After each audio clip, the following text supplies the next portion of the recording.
अस्सलामु अलैकुम वरहमतुल्लाहि वबरकातुह। मेरा नाम है फजीला रसूल। मैं आपको अपने चैनल आसान इस्लाम में खुशामदीद कहती हूँ। और आज हम क़ससुल अंबिया में हज़रत सालेह अलैहिस्सलाम और उनकी कौम समूद का पढ़ेंगे। तो आइए मैं इसके लिए दावत देती हूँ खुदा मोहम्मद को। अस्सलामु अलैकुम वरहमतुल्लाहि वबरकातुह। अल्लाह ताला ने हज़रत हूद अलैहिस्सलाम के बाद हज़रत सालेह अलैहिस्सलाम को नबी बनाया। अल्लाह ताला ने हज़रत सालेह अलैहिस्सलाम को जिस कौम की तरफ भेजा उस कौम का नाम कौम समूद था। कौम समूद बुत परस्ती करती थी और बुरे काम करती। कौम समूद कौम हूद की तरह ताकतवर और तंदुरुस्त कौम थी और वो लोग घर नहीं बनाते थे, वो बड़े बड़े पहाड़ तराश कर उनमें रहते थे। हज़रत सालेह अलैहिस्सलाम अपनी कौम समूद को अल्लाह ताला की तबलीग करते, लेकिन वो भी इनकार कर देती। वो लोग कहते कि आप हमारे बुतों की गुस्ताखी कर रहे हो और आप हमें अपने बुतों की पूजा करने का इनसे इनकार कर रहे हो। जी नाज़रीन, आपने देखा होगा कौम समूद भी एक कौम आद की तरह एक ताकतवर कौम थी। वो लोग पहाड़ों को तराश कर उसके अंदर रहते थे, घर नहीं बनाते थे।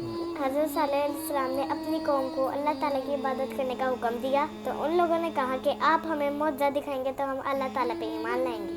कौम समूद ने क्या मौजज़ा मांगा, आइए इसके बारे में पूछते हैं। कौम समूद के लोगों ने हज़रत सालेह अलैहिस्सलाम से कहा कि अगर आप अल्लाह ताला के नबी हैं तो हमें एक मौजज़ा दिखाएं। एक चट्टान में से ऊँटनी पैदा करें जो बहुत खूबसूरत हो, एक बच्चा देती हो और दूध भी देती हो। तो हज़रत सालेह अलैहिस्सलाम ने दुआ मांगी। अल्लाह ताला ने एक चट्टान में से ऊँटनी पैदा की जिसने एक बच्चा भी दिया और दूध भी देती। वो दूध कौम समूद के सारे लोग पीते थे। हज़रत सालेह अलैहिस्सलाम ने कहा कि इस ऊँटनी को कोई परेशान नहीं करेगा, ये अल्लाह ताला का मौजज़ा है, ये जहाँ जाती है उसको वहाँ जाने दे, जहाँ से खाती है उसको वहाँ से खाने दे। कौम समूद के इलाके में एक बड़ा सा पानी का हौज़ था जिससे वो पूरी कौम पानी पीती थी। उनके जानवर भी पानी पीते थे और वो ऊँटनी भी पानी पीती। वो जब ऊँटनी पानी पीती तो वो हौज़ का सारा पानी पी जाती, तो इससे हज़रत सालेह अलैहिस्सलाम की कौम के लोग परेशान हो जाते। हज़रत सालेह अलैहिस्सलाम की कौम ने फ़ैसला किया कि एक दिन कौम समूद के लोग पानी पिएंगे और एक दिन वो ऊँटनी हौज़ में से पानी पिया करेगी। जिस दिन ऊँटनी हौज़ में से पानी पीती वो हौज़ का सारा पानी पी जाती। उस दिन कौम समूद उस ऊँटनी का दूध पीते और जिस दिन कौम समूद पानी पीती वो ऊँटनी जंगल में चली जाती। वहाँ पे उनके जानवर उस ऊँटनी से परेशान होते, तो उन्होंने फ़ैसला किया कि हम ऊँटनी को कत्ल कर देते हैं।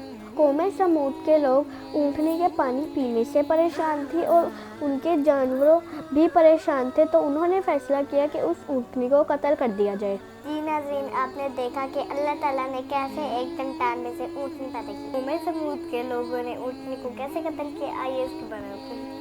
रिवायत में आता है कि एक आदमी जिसका नाम कदार बिन सालिब था उसने ऊँटनी को कत्ल किया। उस आदमी ने ऊँटनी की कोंचे काटी और वो ज़मीन पर गिर गई, तो उन कौम समूद के सारे लोगों ने ऊँटनी को कत्ल कर दिया। जब हज़रत सालेह अलैहिस्सलाम को पता चला कि ऊँटनी को उन्होंने कत्ल कर दिया है, तो उन्होंने अपनी कौम से कहा कि अब तुम लोगों पर अल्लाह ताला का अज़ाब नाजिल होगा जो 3 दिन तुम पर रहेगा। कौम समूद ने जब हज़रत सालेह अलैहिस्सलाम की बात सुनी तो उन्होंने हज़रत सालेह अलैहिस्सलाम को भी कत्ल करने का फ़ैसला किया। रिवायत में आता है कि कौम समूद के 9 लोग थे जिन्होंने रात के वक़्त हज़रत सालेह अलैहिस्सलाम के घर जाकर उनको कत्ल करने का फ़ैसला किया, तो अल्लाह ताला ने एक फ़रिश्ते को भेजा।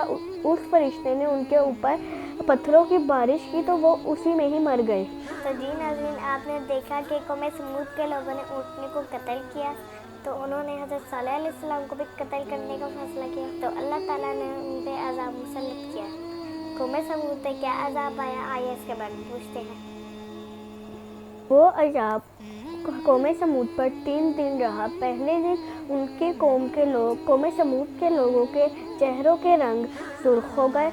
दूसरे दिन कौम समूद के लोगों के चेहरों के रंग जर्द हो गए।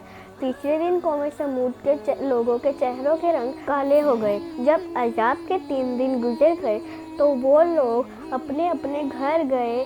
نئے کپڑے پہنے، خوشبو لگائی، تیار ہو کر باہر آئے اور عذاب کا انتظار کرنے لگے، تو ان بیوقوفوں کو پتہ ہی نہیں تھا کہ عذاب کیا ہوتا ہے۔ اللہ تعالیٰ نے ایک فرشتے کو بھیجا جس نے ایک بہت زور سے چنگار ماری۔